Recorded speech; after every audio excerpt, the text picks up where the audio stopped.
مجيد وسلم تسليما كثيرا كثيرا. اللهم إياك نعبد وإياك نستعين اهدنا الصراط المستقيم. اللهم اشرح صدورنا للقرآن ونور قلوبنا بالقرآن وزين أخلاقنا بالقرآن. اللهم استر عوراتنا وآمن روآتنا. اللهم احفظنا في الدنيا والآخرة. اللهم إنا نجعلك في نحورهم ونعوذ بك من شرورهم. اللهم إنا نجعلك في نحورهم ونعوذ بك من شرورهم. اللهم إنا نجعلك في نحورهم ونعوذ بك من شرورهم. آمين. اللهم ربنا آمين. سورة الفاتحة مكية. أعوذ بالله من الشيطان الرجيم. بسم الله الرحمن الرحيم. الحمد لله رب العالمين. الرحمن الرحيم. مالك يوم الدين. إياك نعبد وإياك نستعين اهدنا الصراط المستقيم صراط الذين أنعمت عليهم غير المغضوب عليهم ولا الضالين.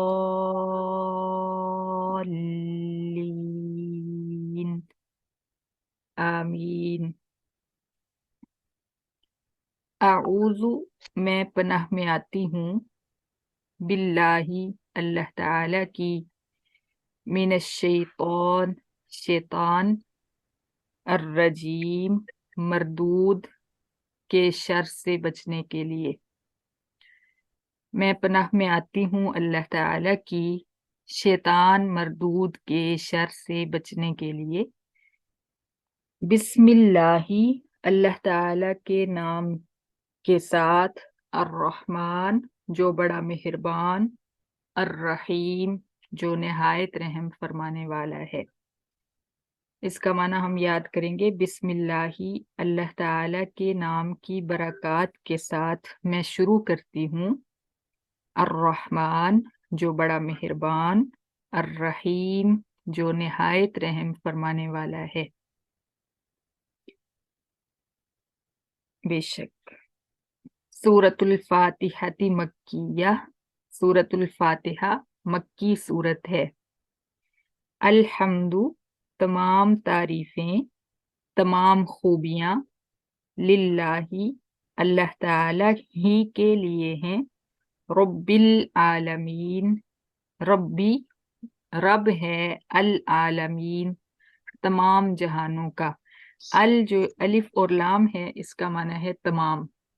رب العالمین رب ہے تمام جہانوں کا. تمام خوبیاں تمام تعریفیں اللہ تعالی کے لیے ہیں جو تمام جہانوں کا رب ہے. الرحمن جو بڑا مہربان. الرحیم جو نہایت رحم فرمانے والا ہے. بے شک. مالکی شہنشاہ ہے. یوم الدین فیصلے کے دن کا. قیامت کے دن کا شہنشاہ ہے. ایاکا صرف تیری ہی. نعبدو ہم عبادت کرتے ہیں. و ایاکا اور صرف تجھ ہی سے. نستعین ہم مدد مانگتے ہیں. اہدی تو چلا. نا ہمیں. الصراط راستہ. المستقیم سیدھا. تو چلا ہمیں سیدھے راستے پر، اہدنا تو چلا ہمیں الصراط المستقیم سیدھے راستے پر، صراط الذین صراط راستہ، الذین ان لوگوں کا، انعمت علیہم انعمت تو نے انعام فرمایا، علیہم ان پر، غیری نہ راستہ، المغضوبی ان لوگوں کا جو غضب ہوا، علیہم ان پر، ولا اور نہ، الضالین گمراہوں کے راستے پر۔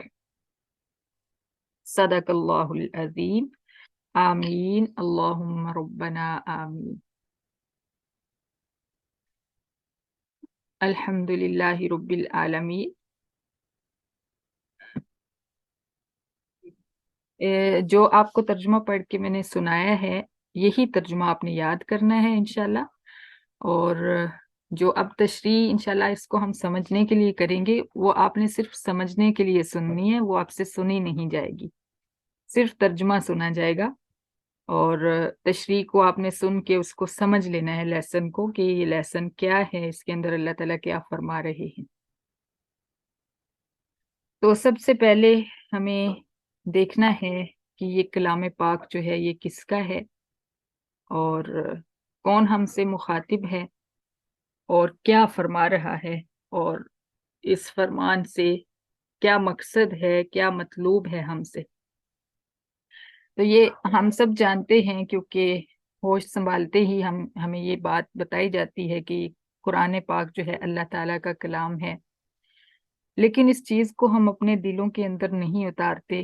ہم یہ نہیں سوچتے کہ کتنی بڑی ذات ہے جس نے اپنی گفتگو، اپنی باتیں، اپنا کلام ہمارے ہاتھوں میں دے دیا، اور یہ کتنا بڑا احسان ہے، اس چیز کو ہم نہیں سمجھتے، ہم اس کی اہمیت جو ہے وہ نہیں جانتے۔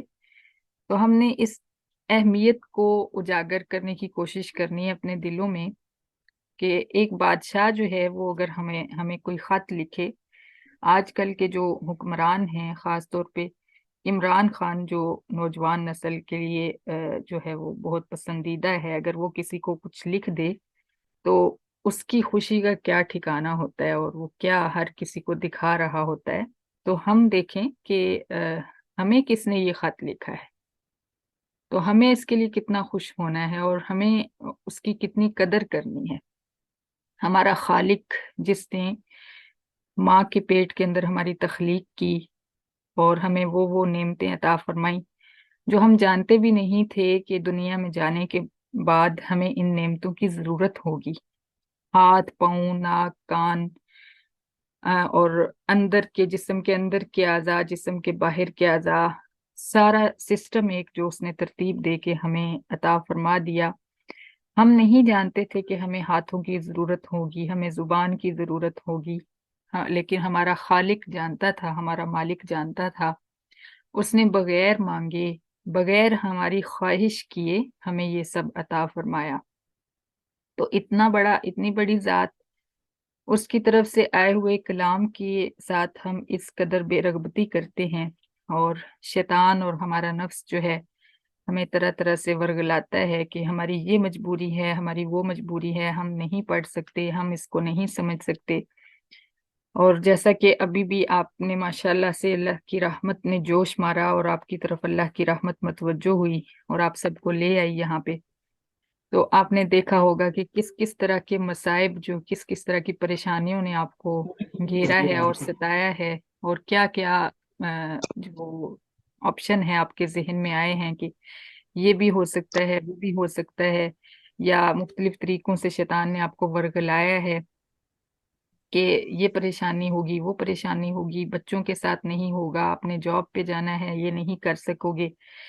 تو وجہ صرف یہی ہے کہ اللہ تعالیٰ فرماتے ہیں کہ ان الشیطان لکم عدو، شیطان تمہارا دشمن ہے، فاتخذوہ عدوا، لہٰذا اس کو دشمن ہی سمجھو، اس کو دوست نہ سمجھو، اس کے بتائے ہوئے قصے کہانیوں میں آ کر اپنی آخرت نہ برباد کر لینا۔ تو اللہ پاک نے جو ہے اپنا کلام ہمیں ہمارے ہاتھوں میں عطا فرما دیا، اللہ کی رحمت نے جوش مارا، اور الحمدللہ اس وقت ہم یہاں موجود ہیں اور رحمت کے مہینے کے اندر ہم اکٹھے ہوئے ہیں. اللہ تعالیٰ اس کو قبول فرمائے. تو یہ کلام پاک اس ذات کا کلام ہے، اس عظیم ذات کا جس کا اتنا بڑا نظام ہے کہ اس نظام کے اندر بیٹھے ہوئے ہم نظر بھی نہیں آتے. ہمارے سامنے جیسے ایک چونٹی کی حیثیت ہوتی ہے، اس سے بھی کم ایک ذرے کی حیثیت بھی ہماری نہیں ہے اس پوری کائنات کے اندر. تو اس کے باوجود اس نے ہمیں عظمت بخشی. عظمت کس چیز کے ذریعے بخشی؟ اپنا کلام عطا فرما کے ہمیں عظمت بخشی. تو جو لوگ اس سے بے رغبتی کرتے ہیں، جو نہیں پاس ہونے کے باوجود اس کی طرف متوجہ نہیں ہوتے، ان کو پھر وہ عظمت نہیں ملتی جو ایک انسان کی پہچان ہے. یعنی انسان اشرف المخلوقات ہے، تو وہ کس وجہ سے ہے اشرف المخلوقات؟ وہ اس کلام پاک کی وجہ سے ہے، اور قرآن اور حدیث کی وجہ سے ہے، اسلام کی وجہ سے اشرف المخلوقات ہے. اگر وہ اسلام پہ کاربند نہیں ہے، مسلمان نہیں ہے، تو وہ اسفل السافلین ہے. اللہ فرماتے ہیں کہ ثم رددناہ اسفل سافلین، ہم اس کو ذلیلوں سے ذلیل کر دیتے ہیں جب وہ ہمارا فرما بردار نہیں بنتا. تو یہ اللہ تعالیٰ کا بہت بڑا احسان ہے. الحمدللہ سب سے پہلے اس پہ ہمیں شکر ادا کرنا چاہیے. پھر دیکھنا ہے کہ یہ کلام پاک جو ہے یہ ہماری زندگی میں کیا حیثیت رکھتا ہے. اس کی حیثیت ایسے ہے جیسے ہم ایک مشینری خریدتے ہیں.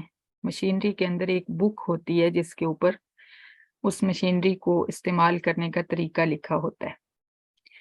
تو اگر ہم اس مشینری کو اس بک کے مطابق چلاتے ہیں تو وہ ٹھیک رہتی ہے، وہ اچھے چل جاتی ہے، اچھے طریقے سے خراب نہیں ہوتی، زیادہ ٹائم نکال جاتی ہے. لیکن اگر ہم اس کو انجینئر کے بتائے ہوئے طریقے کے خلاف چلاتے ہیں یا اپنی مرضی سے اس کے اندر ہاتھ پاؤں مارتے ہیں کہ یہ کس طرح چلے گی اور اس کا کون سا آپشن کیسے کھلے گا، تو وہ ہم اس کو خراب کر بیٹھتے ہیں.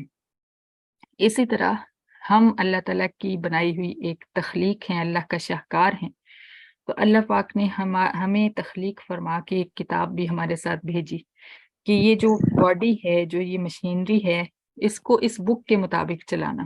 اگر اس بک کے مطابق چلاؤ گے تو یہ زیادہ ٹائم نکالے گی، اس میں برکت ہوگی اور اس میں خرابیاں نہیں آئیں گی، اس کے اندر طرح طرح کی بیماریاں نہیں بنیں گی، پریشانیاں نہیں ہوں گی، ذہن نہیں الجھے گا، دل بند نہیں ہوگا.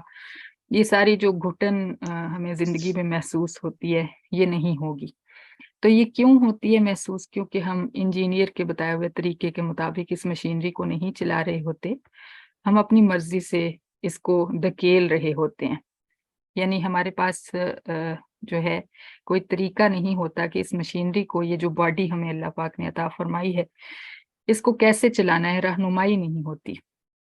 تو یہ وہ بک ہے، مینول بک ہے جس کو اللہ پاک نے بھیجا اور ہمیں بتایا کہ اس کے مطابق آپ نے اپنی اس مشینری کو استعمال کرنا ہے.